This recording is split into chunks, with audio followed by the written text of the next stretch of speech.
Meus amigos, minhas amigas, bom dia para vocês.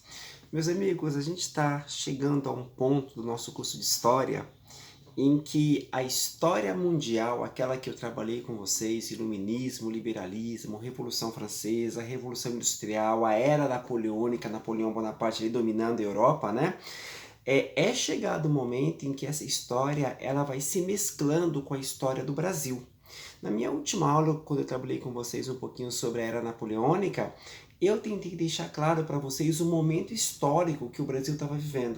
O Brasil era uma colônia portuguesa nesse período. O Brasil, na verdade, não era um estado com um governo próprio, com uma bandeira própria, não. O Brasil aqui, essa região, era uma espécie de quintal de Portugal, o Brasil colônia. Para a gente começar essa aula com mais propriedade, o que eu resolvi fazer com vocês? Nesse momento eu vou abrir um parênteses e vou trabalhar um pouquinho sobre a história do Brasil. Eu acho que é bom que o meu aluno tenha uma noção aí mais ampla, completa, mais panorâmica do que a história do Brasil. Meus amigos, essa região do mundo em que a gente vive, aqui na América, essa região que hoje nós chamamos de Brasil, a República Federativa do Brasil, tem uma história. Nós sabemos que essa região do mundo, o que a arqueologia nos diz? Essa região do mundo ela é habitada por seres humanos há mais ou menos 10 mil anos atrás. Então, há 10 mil anos atrás, você já tem registros aí históricos na arqueologia que indicam a presença humana nesse território que nós conhecemos hoje como Brasil.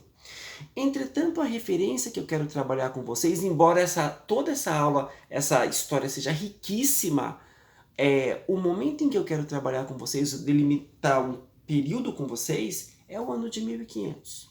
Por que o ano de 1500? Apesar do Brasil, ou esse território que nós chamamos hoje de Brasil, de ser habitado pela espécie humana há muito tempo, 1500 é uma data referência por quê?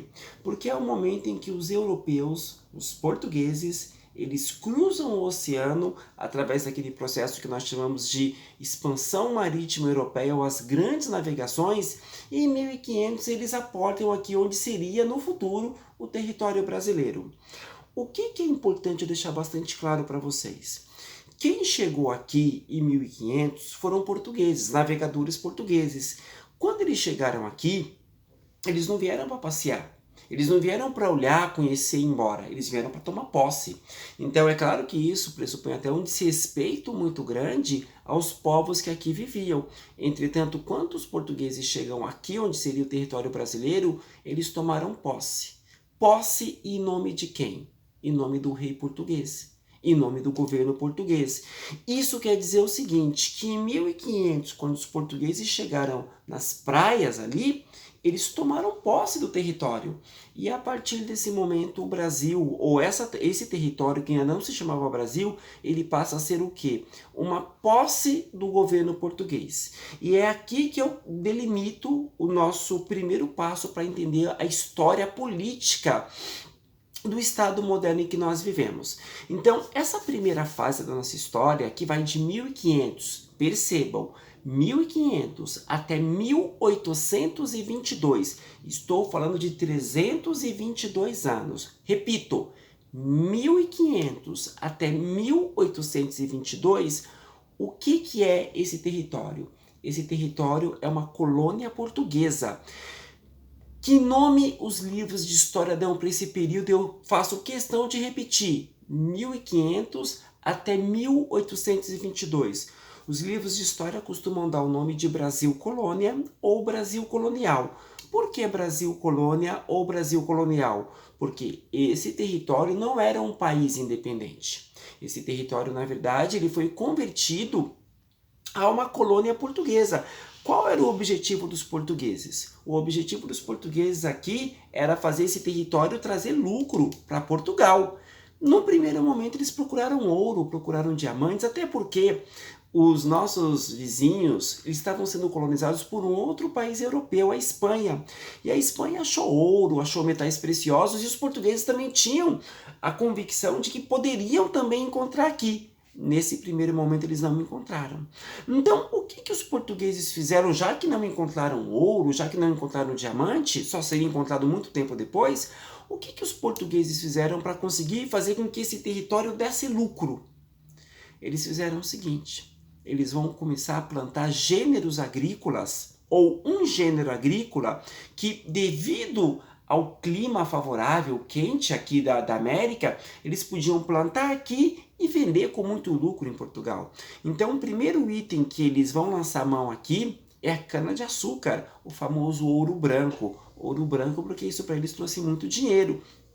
O açúcar, meus amigos, era um item extremamente valioso na Europa. Por quê?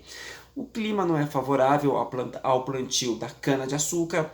Lá eles tinham até um açúcar que era feito com beterraba, não me perguntem o gosto disso, mas eles perceberam que plantando a cana-de-açúcar aqui e levando essa cana-de-açúcar lá para a Europa, eles podiam vender esse açúcar a peso de ouro, e foi o que fizeram. Então, o que a gente tem que deixar muito claro nesse Brasil de 1500 até 1822? Algumas características fundamentais. A primeira delas é a monocultura. Eu repito, monocultura. É você plantar um único gênero agrícola, um único. Por que esse único? Porque esse único ele tem um valor de comércio muito grande. Então eles começam a plantar essa cana-de-açúcar aqui, instalam engenhos. Essa cana-de-açúcar, obviamente, ela é trabalhada, ela não vai seguir como cana-de-açúcar lá para a Europa, ela vai seguir como torrões de rapadura, e lá fora vai ser refinada e vai virar o açúcar que nós conhecemos. Então percebam, a primeira característica do Brasil colônia é a monocultura, se planta apenas uma coisa, uma. Cultura é uma cultura agrícola. A segunda característica é uma necessidade da monocultura. Qual é? É o latifúndio. O que é o latifúndio? É você plantar esse único item em fazendas imensas, territórios imensos, plantações infindáveis. O nome dessas plantações imensas, dessas lavouras imensas da cana-de-açúcar, nós damos o nome de latifúndio. Meus amigos, latifúndio é o seguinte: é pouca terra na mão de muito. É muita terra na mão de poucas pessoas. Isso é um problema. Por quê? Porque esse bem tão valioso que é a terra já começa na história do Brasil, bem no comecinho da história do Brasil, ser dividido de maneira absolutamente desigual. E isso é um problema que a gente tem até hoje. Nós temos hoje grandes fazendas na mão de uma ou duas famílias, enquanto a maioria daquelas pessoas que vivem do campo não tem um pedaço de chão para cair morta. Então percebam que esse problema da distribuição de terra no Brasil com latifúndio, ele já começa de maneira bastante injusta, tá? Então, quais são as características do Brasil colônia? A monocultura, o latifúndio, essas grandes fazendas, e um terceiro elemento que é para azeitar, é fazer essa monocultura acontecer nesse latifúndio, é a mão de obra. Num primeiro momento, meus amigos, os portugueses, eles usaram a mão de obra indígena. Entretanto, essa mão de obra indígena ela não era suficiente para dar conta de tudo. Por quê? Primeiro porque muitos índios fugiam, eles conheciam o território. É muito difícil você escravizar pessoas no meio rural que elas conhecem o ambiente. Por quê? Porque elas fogem. E os índios existiram da melhor maneira possível. E aí, dentro disso, o que os portugueses começam a fazer? Eles começam a fazer algo que eles já faziam lá fora. Eles tinham algumas colônias ali no Oceano Atlântico e eles usavam mão de obra escravizada africana. E aí eles começaram a trazer essa mão de obra escravizada africana para cá. E a escravização é o terceiro elemento do Brasil colônia. Então, o que nós temos no Brasil colônia? Percebam bem, a monocultura, o latifúndio e o trabalho escravizado dessas populações africanas que vieram.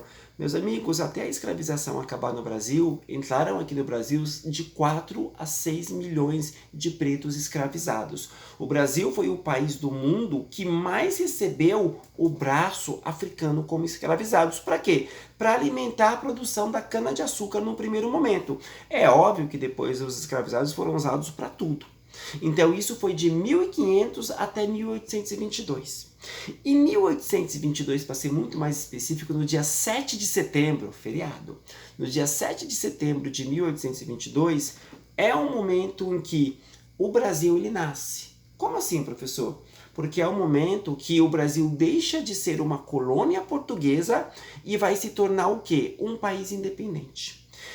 Esse segundo período é um período que tem aí 9 anos.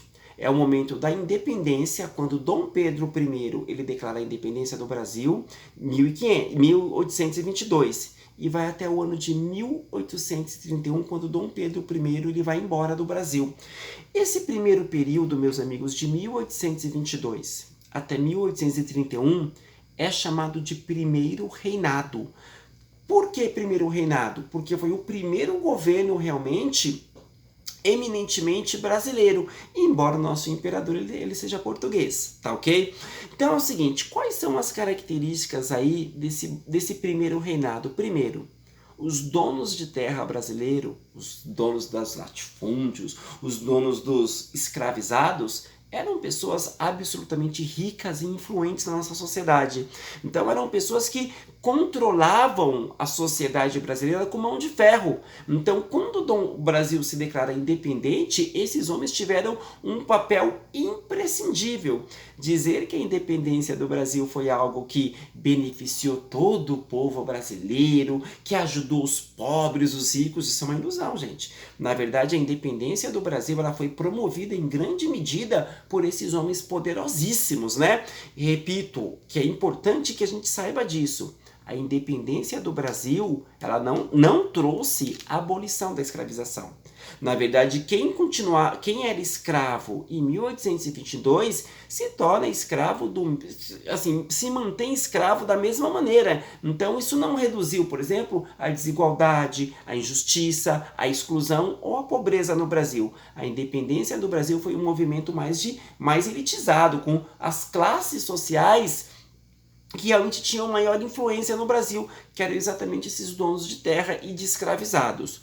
Meus amigos, Dom Pedro I, esse cara do Independência ou Morte, ele no primeiro momento ele era tratado como um herói aqui no Brasil, um herói, o libertador do Brasil, aquele homem que fez com que o Brasil deixasse de ser uma colônia e se tornasse o quê? Um país independente, com uma bandeira própria, com um governo próprio, com um exército próprio, um Brasil independente.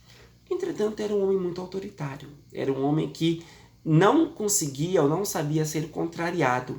E a relação dele com esses senhores de terra começou a degringolar, porque as cobranças de impostos, a maneira como ele lidava com as revoltas era uma coisa muito brutal. Até que 9 anos depois, esse que era o herói, ele acabou sendo praticamente expulso do Brasil. Foi o final do primeiro reinado no Brasil. Entretanto, o Brasil era uma monarquia, meus amigos. O que é uma monarquia? Um sistema de governo em que o poder passa de pai para filho. Então, quando Dom Pedro I ele foi embora, ele deixou seu filho aqui. Esse filho seria o Dom Pedro II. Só que percebam, era uma criança ainda, tinha entre 5 e 6 anos de idade. Apesar de ter o direito a governar o Brasil, ele tinha o direito ao trono do Brasil, ele não tinha idade para isso. E aí o que acontece? Entre 1831, quando Dom Pedro I foi embora, até 1840, mais 9 anos, percebam que o primeiro reinado foi 9 anos. Agora, esses próximos 9 anos, depois que Dom Pedro I foi embora, de 1831 até 1840, nós damos o nome de período regencial. Por que período regencial? Porque foi um período em que o Brasil ele foi governado por regentes. O que eram regentes? Eram pessoas que tomavam conta do poder até aquela criança que tinha o direito pegar uma certa idade. Meus amigos, nesse período regencial, o Brasil vivenciou situações dramáticas. O nosso país é um país grande, né, gente? No período regencial houveram tantas revoltas, tantas guerras no território brasileiro, que para vocês terem uma noção, correu-se o risco do Brasil se quebrar em países diferentes e pequenos, como se fossem nossos vizinhos. Então percebam que o período regencial foi um período absolutamente conturbado da história brasileira. Alguns acreditavam que sem a figura de um imperador, a coisa virou bagunça. Alguns acreditavam que esse governo de regente ele não tinha força, autoridade suficiente para controlar essas revoltas e fazer o Brasil se manter íntegro no seu território como um único país. Até que finalmente em 1840, no meio dessa efervescência, dessas guerras, pra vocês terem uma noção, a região sul do Brasil chegou a declarar a independência do Brasil. Então percebam que foi um período bem conturbado. Então em 1840 algumas pessoas disseram, olha, não tem jeito, o jovem aí ainda é jovem, mas vai sim assumir aí o trono do Brasil. E aí é feita uma espécie de antecipação da maioridade de Dom Pedro. Em 1840, o nosso segundo imperador ele vai tomar posse. É o começo de um terceiro período, esse sim é extenso. Ele vai de 1840 até 1889, 49 anos. Quem vai dominar o Brasil durante quase meio século? A figura de Dom Pedro II. Dom Pedro II ele chega ao poder.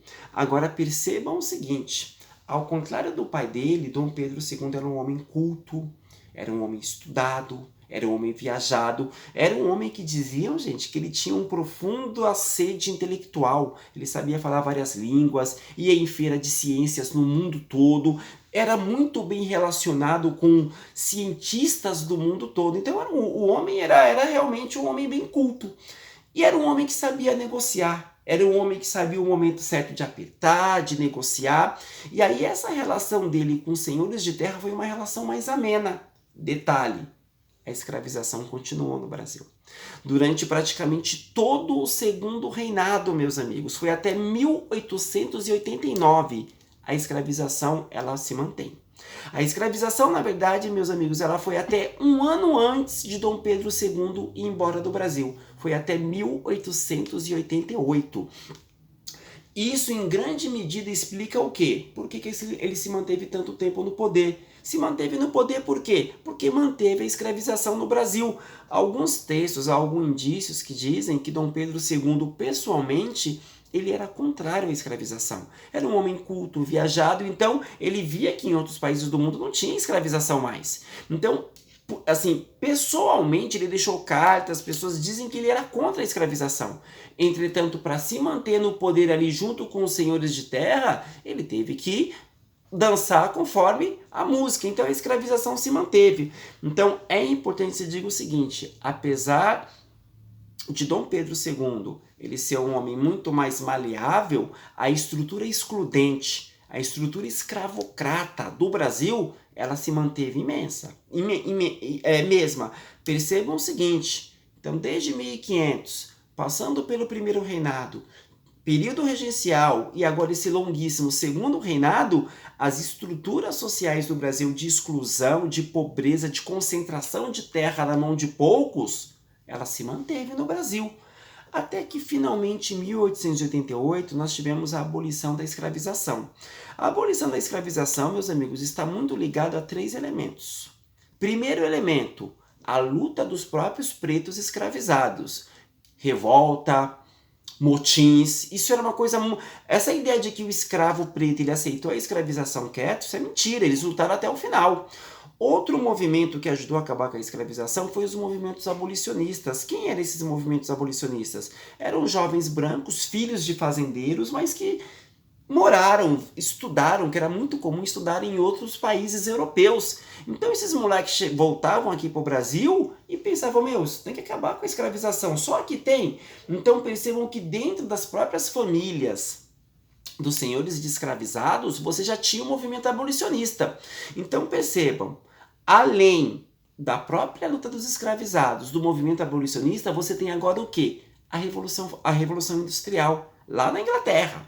Essa revolução precisava de consumidores. E aí os próprios países ricos começam a espremer o Brasil, pressionar o Brasil para acabar com a escravização. Por quê? Porque para eles não interessava ter escravos mais, porque escravo não compra mercadoria. Eles precisavam exatamente de pessoas que comprassem mercadorias. Então, se você somar esses 3 elementos, a luta dos pretos, o movimento abolicionista e também a pressão dos países ricos, isso nos ajuda a explicar por que que a escravização no Brasil acabou. Isso não tem nada a ver com bondade de princesa nenhuma. Isso aconteceu em 1888. Em 1888 acabou a escravização no Brasil, é a abolição da escravização. Meus amigos, os grandes senhores de fazenda ficaram muito chateados. E aí eles apoiavam Dom Pedro, só que Dom Pedro não foi capaz de fazer frente ao fim da escravização. Ele perdeu a utilidade. E aí é nesse momento que ele também é convidado, depois de 50 anos, a se retirar do Brasil. É o fim do segundo reinado. E aí percebam o seguinte, se vocês pegarem, meus amigos, de 1500 até 1889, e tem um gráfico que tem um texto para vocês, tá? O Brasil teve um sistema de governo chamado monarquia. O que é uma monarquia? É um sistema de governo que passa de pai para filho e é pela vida toda. Então é hereditário, porque passa de pai para filho, e é vitalício, porque é pela vida toda. Entretanto, percebam o seguinte, a partir do momento em que Dom Pedro II ele é convidado a se retirar do Brasil, o Brasil vai adotar o mesmo sistema de governo de todos os nossos vizinhos, uma república. Meus amigos, o que é uma república? Essa palavra vem do latim. República quer dizer uma coisa pública. O que é uma república? É um sistema de governo, repito, uma república é um sistema de governo em que a pessoa que é eleita para governar o país, o presidente, ele fica por um determinado período, o mandato, e não é pela vida toda. Depois desse mandato é feita eleição e vem um outro presidente, como é hoje. Hoje o Brasil é uma república. Então, quando isso aconteceu? Professor, quando foi que acabou esse segundo reinado e começa a república no Brasil? Feriado. Dia 15 de novembro de 1889, o Brasil vai ver Dom Pedro II ir embora. Aí o Brasil vai deixar de ser uma monarquia e passa a ser um sistema republicano. A república é instaurada no Brasil. É preciso que eu diga para vocês, a escravização no Brasil, portanto, ela durou até um ano antes da proclamação da república no Brasil, tá? Então, de maneira geral, meus amigos, esses são os períodos da história brasileira. Eu vou repetir aqui para a gente fazer uma pequena revisão. De 1500 até 1822, nós temos o Brasil colônia. De 1822 até 1831, nós temos o primeiro reinado com Dom Pedro I. De 1831 até 1840, meus amigos, nós temos o famoso período regencial. É quando o Dom Pedro II ainda é pequeno e está sendo aí nutrido para pegar o poder. E aí, finalmente, de 1840 até o ano de 1889, nós temos o famoso segundo reinado com Dom Pedro II mandando. Repito, Dom Pedro II ficou até 1889. Em 1888, um ano antes, a abolição no Brasil da escravização acontece. E aí, do dia 15 de novembro de 1889 até o ano de 2021, que é onde nós estamos até atualmente, nós temos o Brasil República, em que nós elegemos os nossos presidentes. Meus amigos, é claro que isso foi uma coisa muito genérica, foi um resumo, mas isso dá noção para vocês de uma visão mais panorâmica sobre o que é a história do Brasil, tá ok? Vou mandar para vocês em anexo aí uma tabela com essas datas para que vocês entendam por quê, gente. Tudo que nós estudarmos sobre história do Brasil, vocês têm que ter uma noção mais ou menos do que eu estou falando, tá ok? E isso vai dar para vocês o suporte necessário. Muitíssimo obrigado a todos.